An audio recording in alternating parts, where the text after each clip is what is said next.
राधे राधे दोस्तों, स्वागत है आप सभी का आपके अपने चैनल सनातन धर्म पर। दोस्तों, पुराणों में वर्णित है कि जो भी भक्त श्रावण मास में भगवान शिव का पूजन अर्चन अभिषेक करता है, उस भक्त पर भोलेनाथ की विशेष कृपा होती है। मान्यता है श्रावण मास में माता पार्वती ने कठोर तपस्या करके भोलेनाथ को पति रूप में प्राप्त किया था, इसलिए भोलेनाथ को श्रावण मास अत्यंत प्रिय है।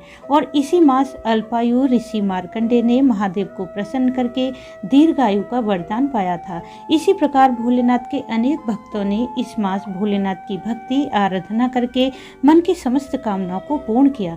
यदि पूरे श्रावण मास भक्तजन श्रद्धा भाव से मात्र एक लोटा जल भी अर्पित करते हैं तो उसका फल गंगा जल अर्पित करने के समान प्राप्त होता है। निश्चित ही महादेव की कृपा उस भक्त पर होती है।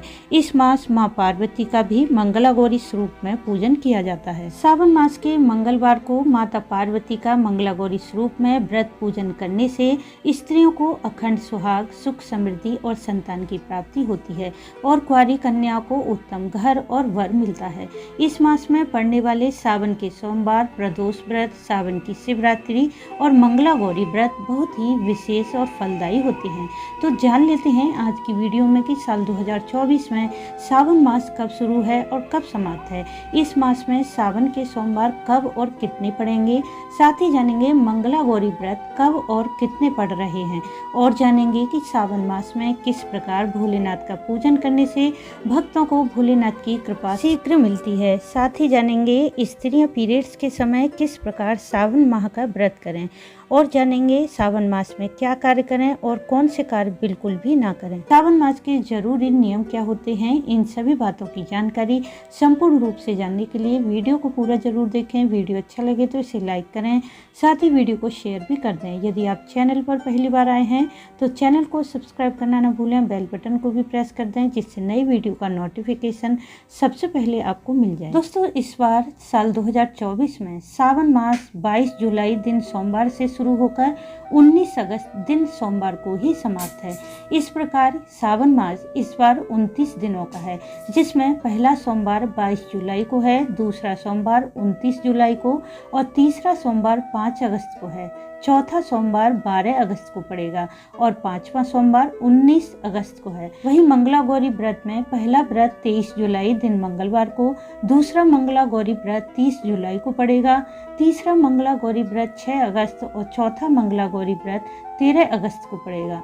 और सावन में सावन की शिवरात्रि का व्रत रखा जाएगा 2 अगस्त दिन शुक्रवार को।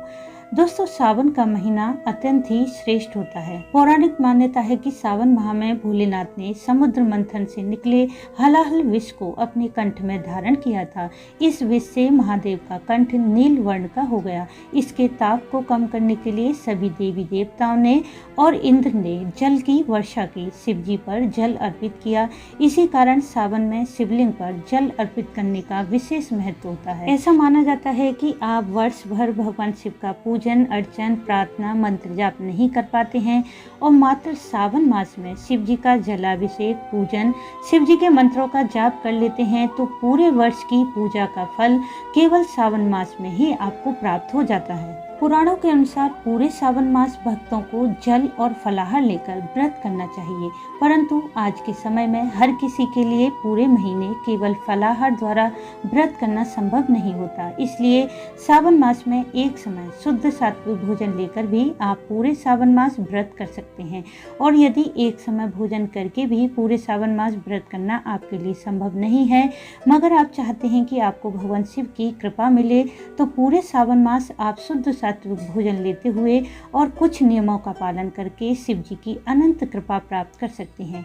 यह नियम मैं आपको आगे बताऊंगी। सबसे पहले जान लेते हैं जो भक्त पूरे सावन या सावन मास के सोमवार का व्रत धारण करते हैं वे किस प्रकार महादेव का पूजन अर्चन करें।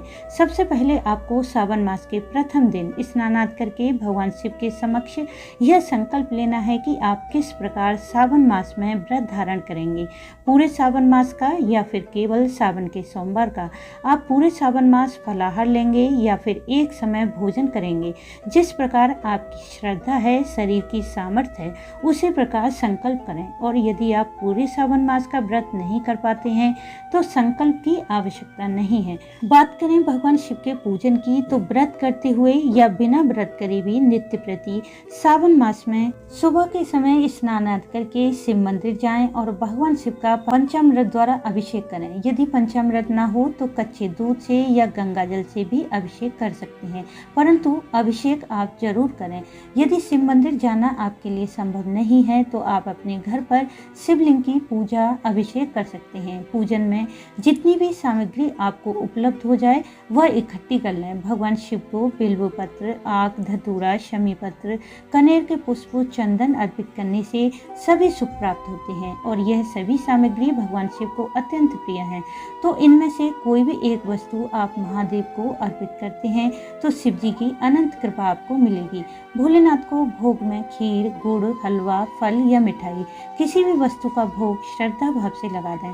सावन के पूरे महीने आप भगवान शिव के किसी भी स्तोत्र का पाठ कर सकते हैं। रुद्राष्टक, शिवाष्टक या शिव तांडव स्तोत्र या शिव सहस्रनाम, जैसा भी आपके पास समय है अपने समय के अनुसार किसी भी पाठ या स्तोत्र को आप पढ़ या सुन सकते हैं। साथ ही यदि आपने पूरे सावन मास का व्रत किया है या फिर आपने व्रत नहीं भी किया है तब भी आप ओम नमः शिवाय मंत्र की एक माला का जाप नित्य प्रति करें।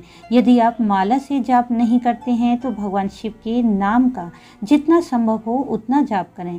देखिए, मंत्र जाप हमें केवल शुद्ध अवस्था में शुद्ध स्थान पर ही करना चाहिए। मंत्र जाप के कुछ नियम भी होते हैं और मंत्र जाप गुरु दीक्षा के बिना भी जपने से उसका लाभ प्राप्त नहीं होता, परंतु हम भगवान के नाम का जप हर समय शुद्ध और अशुद्ध अवस्था में भी जप सकते हैं। चलते फिरते घर के कार्य करते हुए भी नाम का जाप किया जा सकता है। नाम का जाप करने से समस्त पापों का नाश होता है और प्रभु की भक्ति दृढ़ होती है। इसलिए शिव शिव, हर हर महादेव या फिर साम्य सदा से बोलते हुए आप नित्य प्रति भगवान शिव का स्मरण करें, उनका ध्यान करें। ऐसा करने से भगवान शिव की अनंत कृपा आपको मिलेगी और मन की हर कामना शीघ्र ही पूर्ण होगी। शास्त्रों के अनुसार सावन मास में नियमों का पालन करते हुए सावन माह का व्रत करते हैं तो साधक की प्रत्येक कामना भगवान भोलेनाथ शीघ्र ही पूरा करते हैं। इस मास यदि आपने एक समय भोजन का संकल्प लिया है तो ध्यान रखें, भोजन में आप प्याज, लहसुन, बैगन, शाक, हरी पत्तेदार सब्जियां, कड़ी, मूली, मसूर की दाल का सेवन ना करें। सावन के व्रत में आप फल, जूस, चाय इत्यादि ले सकते हैं। सावन माह में आपको सूर्यास्त से पहले ही भोजन कर लेना चाहिए। भोजन से पूर्व भगवान शिव का पूजन करें, आरती करें और जो भोजन आपने बनाया है उसका भोग लगाएं। इसके पश्चात ही भोजन करें। सावन माह का यदि आपने व्रत किया है तो आपको पुराण में वर्णित कुछ नियमों का पालन जरूर करना चाहिए और यदि आपने व्रत नहीं किया परंतु आप भगवान शिव की कृपा चाहते हैं तो आप नियमों का पालन जरूर करें। इस मास पूरे महीने ब्रह्मचर्य का पूर्ण रूप से पालन करें। झूठ न बोलें, किसी की निंदा न करें, चोरी न करें, यदि संभव हो तो क्रोध न करें और कम बोलें। हर किसी को अपने व्रत और पूजा पाठ के बारे में न बताएं। साथ ही सावन मास में महिलाएं पीरियड्स के समय पूजा पाठ ना करें, बस केवल अपना वह नियम करें जो आप नित्य प्रति करती हैं। स्नान आदि करके मानसिक रूप से भगवान शिव का पूजन और भगवान शिव के नाम का जप करें। मन से ध्यान करें कि आप भगवान शिव का अभिषेक और पूजन कर रही हैं। ऐसा करने से आपकी मानसिक पूजा अवश्य भगवान शिव स्वीकार करेंगे। साथ ही भोजन उसी समय आप लें जिस समय नित्य प्रति सावन मास में ले रही हैं।